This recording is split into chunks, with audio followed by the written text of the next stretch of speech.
कांद्याचा विषय काय येत नाही न्यूजवरती, पण खर्च सुद्धा निघत नाही आहे यावर्षी. तर अक्षरशः 100 रुपये प्रति क्विंटल कांदा विकतोय मार्केट. तर नमस्कार मित्रांनो, आज जो व्हिडिओ बनवतोय हा शेवटपर्यंत पहा, तुम्हाला पण कळेल की शेतकऱ्यांची काय अवस्था आहे. तर अक्षरशः 100 रुपये प्रति क्विंटल कांदा विकतोय मार्केटमध्ये आणि नुकसान जर बघितली तर 100%मध्ये 50% पूर्णपणे नुकसानच आहे शेतामध्ये डायरेक्ट. एवढी बिकट परिस्थिती आहे शेतामध्ये, ती डायरेक्ट रुपया म्हणजे आपला उत्पादन खर्चसुद्धा निघत नाही आहे यावर्षी. पण मार्केटमध्ये गेलो तर 100 ते 110 असे रुपये प्रति क्विंटल विकतोय. म्हणजे जो ट्रॅक्टरने आपण कांदा मार्केटमध्ये घेऊन जातो त्या ट्रॅक्टरचा भाडंसुद्धा निघत नाही आहे. ही बिकट परिस्थिती आहे. पाहू शकता तुम्ही, आता हा जो कांदा आहे हा पूर्णपणे खराब आहे कांदा, पाहू शकता तुम्ही. तर मागे बघितलं तर हे बघा, म्हणजे गडीभर माझा स्वतःचा कांदा जास्त नाही, मी 200 क्विंटल कांदा पिकवतो मी. तर ह्या वर्षी एवढं वाईट वाटतं की म्हणजे 300 क्विंटल कांदा पिकवायला मला 1.5 लाख रुपये खर्च आला आहे. आणि आज जी जर पोझिशन बघितली तर 300 क्विंटलमध्ये 150 क्विंटल कांदा हा वावरामध्ये डायरेक्ट शेतातच फेकून देतोय आम्ही, कारण तो खराबच झाला आहे. पूर्ण गारपीटने पूर्ण खराब करून दिला आहे कांदा डायरेक्ट. आणि जो 150 क्विंटल उरला आहे तो पण कसा मतानी वाढून वगैरे म्हणजे असं काय म्हणतात शॉर्टिंग करून जर मार्केटमध्ये घेऊन गेलो तर त्याला पण कवडी भाव मिळतोय. म्हणजे 100 रुपये क्विंटल तर जास्तीत जास्त 400 रुपये क्विंटलपर्यंत. तर मी निसर्गाला तर नाही दोष देत, ते काय आपल्या हातात नाही आहे. पण लक्ष करण्याची गोष्ट म्हणजे शेतकऱ्यांचे जेवढे पण हे आता हे जे कांद्याला भाव आहे हे कोणतेही न्यूज चॅनल दाखवत नाही आहे. का दाखवत नाही?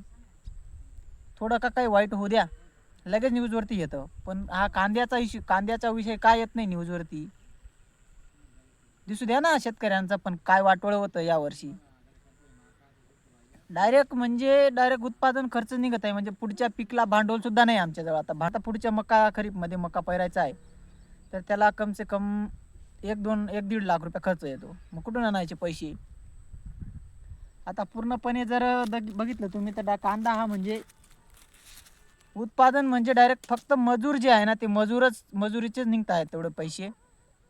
जेवढे पण मजुरीला खर्च आला आहे तेवढाच खर्च निघतोय. फक्त एकरी 20,000 रुपये ते 22,000 रुपये असं म्हणजे एकरी 15 ते 20,000 पर्यंत अशी मजुरी गेली आहे कांद्या काढायला. आणि त्यात आपण खाद वगैरे जर टाकितलं ते ते काढलं तर काहीच राहत नाही आपल्याला. डायरेक्ट आपल्यात जर 4 महिन्याची जी कष्ट असतो त्यात पण काही उरत नाही आपल्याला. मग आता काय करायचं शेतकऱ्यांनी, तुम्हीच सांगा आता. पण शेतकरी असा एक प्राणी आहे की तो कधी खचून जात नाही. यावर्षी नाही तर पुढच्या वर्षी नाही तर त्याच्या पुढच्या वर्षी. पण त्याचा संघर्ष हा चालूच असतो. फक्त आजचा व्हिडिओ एवढाच आहे की शेतकऱ्यांचं एवढं नुकसान होतं आहे तरी न्यूजवाले दाखवत काही नाही आहे बाबाचं. या एक दोन का होईना तुम्ही या शेतामध्ये या, किती खर्च किती येतो, आपल्या कांद्या किती खराब किती झाला हे पण दाखवा ना तुम्ही अख्ख्या जगाला. हो, बरोबर आहे का नाही? तर भरपूर असं काही थोडंफार काही होऊ द्या. हे झालं बंधू बाबा, हे बाबा बंधू बाबा. अरे काय काय तुम्ही महाराष्ट्रभर पूर्ण गाजून देताना, मग दाखवा ना शेतकरीचा पण हाल काय आहे शेतामध्ये. तर 3-4 एप्रिलला जी गारपीट झाली आहे त्या गारपिटीमुळे आमचं पूर्ण कांद्याचं पीक नाहीसा झालं आहे. आणि त्यावर अजून सरकारी अनुदान वगैरे काहीच नाही आहे. तर सांगायचं एकच आहे, शेतकरी हा फक्त निसर्गावरच अवलंबून आहे. त्याच्या मागे कोणीही नाही, न्यूजवाले नाहीत, सरकार नाही, कोणीच नाही.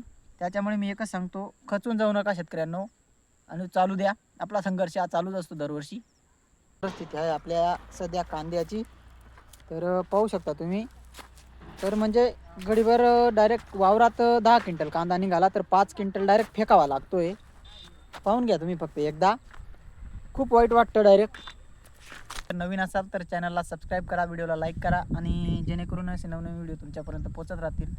तोपर्यंत भेटू लवकरच पुढच्या एका नवीन ब्लॉगमध्ये. तोपर्यंत रामकृष्ण हरी.